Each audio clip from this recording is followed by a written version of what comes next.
जय हिंद बच्चे। आज आप लोगों के लिए एसएससी जीडी और बिहार पुलिस के लिए हिंदी व्याकरण लेकर आया हूं और आप लोगों से आग्रह करूंगा कि मेरे चैनल को ज़रूर सब्सक्राइब कर दें और वीडियो को लाइक करेंगे। पूरा फुल वीडियो देखेंगे, आपको बहुत लाभ मिलेगा। चलिए हम लोग देखते हैं। नंबर 1 में देखें, ऊ ध्वनि का उच्चारण स्थान क्या है?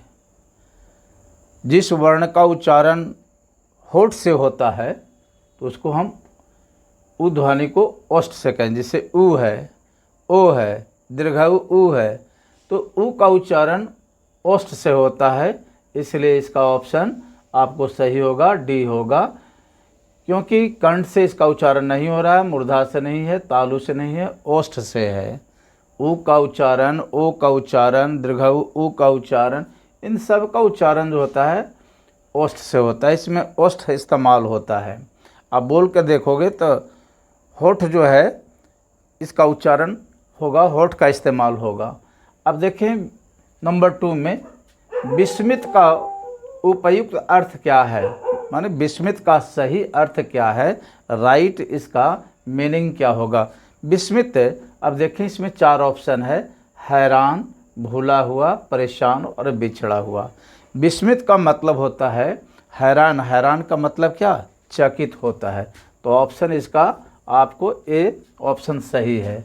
नंबर 3 में देखें, कृपण का विलोम निम्नलिखित में से कौन सा है? कृपण कहते हैं कंजूस को, इसका दूसरा हम मीनिंग कह सकते हैं कंजूस, इसको कह सकते हैं कंजूस। तो इसका 4 ऑप्शन है, परोपकारी, दानी, भिखारी, स्वार्थी। तो इसका कृपण का हो गया दानी, आपका सही ऑप्शन आपका बी होगा।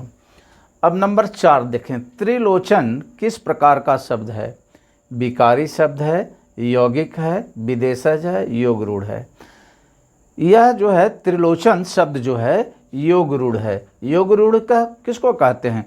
वे यौगिक शब्द जिनका विशेष अर्थ होता है उसको हम योग रूढ़ कहते हैं। जैसे त्रिलोचन है, उसी ढंग से त्रिलोचन जिसका 3 लोचन हो, जिसका 3 आँख हो, अर्थात भगवान शंकर। त्रिलोचन कहते हैं भगवान शंकर को। भगवान शंकर जो हो गए, शंकर यानी शिव को त्रिलोचन कहा जाता है। उसी ढंग से अब आप देख सकते हैं योग रूढ़ का उदाहरण और भी हो सकता है, पंकज। पंकज जो पंख में जल में, उसको पंकज कहते हैं। अब पंकज का मतलब क्या हो गया? पंकज, पंख में तो बहुत सारे जीव जंतु भी जन्म ले सकते हैं, पौधे भी जन्म ले सकते हैं, लेकिन सारे मीनिंग नहीं होगा उसका। मतलब पंकज का मतलब केवल कमल से होगा, इसका विशेष अर्थ जो होगा कमल। पंकज हो गया जल है, उसी ढंग से जो जल में जन्मे, जल ज का मतलब होता है जन्मना, जल में जन्म ले या जल से जन्म ले, उसको कहते हैं। इसका भी अर्थ हो गया कमल। उसी ढंग से हम ले सकते हैं लंबोदर। लंबोदर जिसका लंबा उदर हो वह लंबोदर है। लंबोदर इसका मतलब क्या हो गया? गणेश जी। इसका विशेष अर्थ हो गया गणेश, भगवान गणेश। तो ये योग रूढ़ कहते हैं। यह यौगिक शब्द है लेकिन इसका विशेष अर्थ देता है, हट करके अर्थ देता है, इसलिए इसको हम योग रूढ़ कहते हैं। अब नंबर 5 में देखें, निम्नलिखित में से कौन सा शब्द विशेषण का उदाहरण है? देखो मिठास। मिठास जो है भाववाचक संज्ञा है। मकड़ी ये जातिवाचक संज्ञा है। तिलचट्टा यह भी जातिवाचक संज्ञा है। लेकिन तिरछा जो है ये ऑप्शन आपका डी सही होगा। तिरछा ये आपका विशेषण है। नंबर 6 देखें, रजनीश शब्द में किस संधि का समावेश हुआ है? तो इसमें है दीर्घ संधि, गुण संधि, वृद्धि संधि और यन संधि। देखिए रजनीश, रजनीश में इसका संधि विच्छेद करके देखें, रजनी जोड़ ईस। अब इसमें दीर्घाई ई प्लस दीर्घाई ई बराबर दीर्घाई ई होता है, तो इसमें आपको दीर्घ संधि हुआ। क्या हुआ? दीर्घ संधि। ये आपको सही हुआ। रजनीश शब्द में किस संधि का समावेश हुआ तो दीर्घ संधि कहेंगे। अब देखें नंबर 7 में, आप भला तो जग भला कहावत में आप किस सर्वनाम का सूचक है? ये आप शब्द जो है किस सर्वनाम का सूचक है? पुरुषवाचक, निश्चयवाचक, निजवाचक, संबंधवाचक। तो आप का प्रयोग जैसे आप हो गया, तुम हो गया, तुम लोग हो गया, हम लोग हो गया, ओवा हो गया, तो ये सब जो है पुरुषवाचक सर्वनाम है। ये व्यक्ति के लिए आता है, इसीलिए इसको हम पुरुषवाचक सर्वनाम कहेंगे। अब नंबर 8 में देखें, निम्नलिखित में से स्त्रीलिंग शब्द का चयन करें।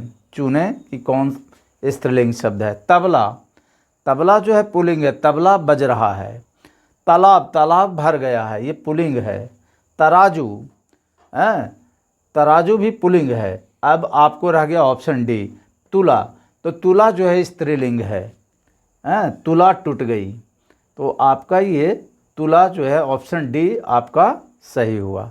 अब नंबर 9 में देखें, अटकन बटकन खेलना मुहावरा का सही अर्थ क्या है? अटकन बटकन खेलना का अर्थ होता है व्यर्थ का कार्य करना, माने बेकार का कार्य करना। तो आपको ऑप्शन बी सही हुआ। अब नंबर 10 में देखें, हल शब्द किसके लिए प्रयोग किया जाता है? स्वर के लिए, हलंत के लिए, विसर्ग के लिए, व्यंजन के लिए। तो ये व्यंजन के लिए, हल शब्द व्यंजन के लिए प्रयोग होता है। अब नंबर 11 देखें, निम्नलिखित में से पुल्लिंग शब्द का चयन करें। चांदी, चांदी, चील, चांद, चौखट। चांदी जो है स्त्रीलिंग है, चील भी स्त्रीलिंग है, चांद जो है आपको पुल्लिंग है, ऑप्शन सी सही होगा। चौखट भी स्त्रीलिंग है। अब नंबर 12 देखें, व्यंजनों में बताइए कि कौन सा वर्ण महाप्राण है। महाप्राण क ख जो प्रत्येक वर्ण है, प्रत्येक वर्ग का द्वितीय और चतुर्थ है वर्ण जो है महाप्राण कहलाता है। जैसे आप देखते हैं क, उसके बाद ख होता है, तो ये दूसरा है, ये महाप्राण है। जैसे च अछ, तो ये दूसरा हो। क ख ग और घ, ये घ जो है महाप्राण है। च छ ज अझ, च छ ज झ, ये जो हो गया आपका महाप्राण है। द्वितीय और चतुर्थ वर्ण जो होगा महाप्राण हो। इसमें जो होता है कि श्वास जो है बाहर फेंकता है, अधिक श्वास बाहर निकलता है। जैसे बोलते हैं क ख, ख में जो है सांस बाहर जो है अधिक फेंकता है, तो ऐसे वर्ण को महाप्राण कहते हैं। इसमें ढ यह भी महाप्राण है, और तलव्य श, मूर्धन्य श, दंती श, इनका भी उच्चारण में श्वास ज़्यादा बाहर फेंकता है। तो प्रत्येक वर्ग का आपको दूसरा और चौथा वर्ण जो है आपको महाप्राण कहलाएगा, और ढ स और मूर्धन्य स, दंती स, यह भी महाप्राण में आएगा। अब है अनल का उपयुक्त अर्थ होगा। अनल मतलब होता है आग, आग माने अग्नि। तो आपका ऑप्शन ए ही सही हो गया। अब है 14, द्रव्य का उपयुक्त अर्थ क्या है? एक होता है द्रव्य, एक होता है द्रव्य। ये जो द्रव्य, ये इसका मतलब तरल नहीं होगा। ये दर संयुक्त वत, ये द्रव्य का मतलब हो गया तरल। तो यहाँ ये ऑप्शन सही नहीं है। द्रव्य का तरल पदार्थ नहीं, पेय पदार्थ भी नहीं होगा। पेय में भी तो तरल होते हैं, खाद्य पदार्थ भी नहीं है। ये आपको धन हो गया। ऑप्शन जो है आपका डी सही है। द्रव्य, द्रव्य का मतलब होता है मनी, मनी का मतलब धन।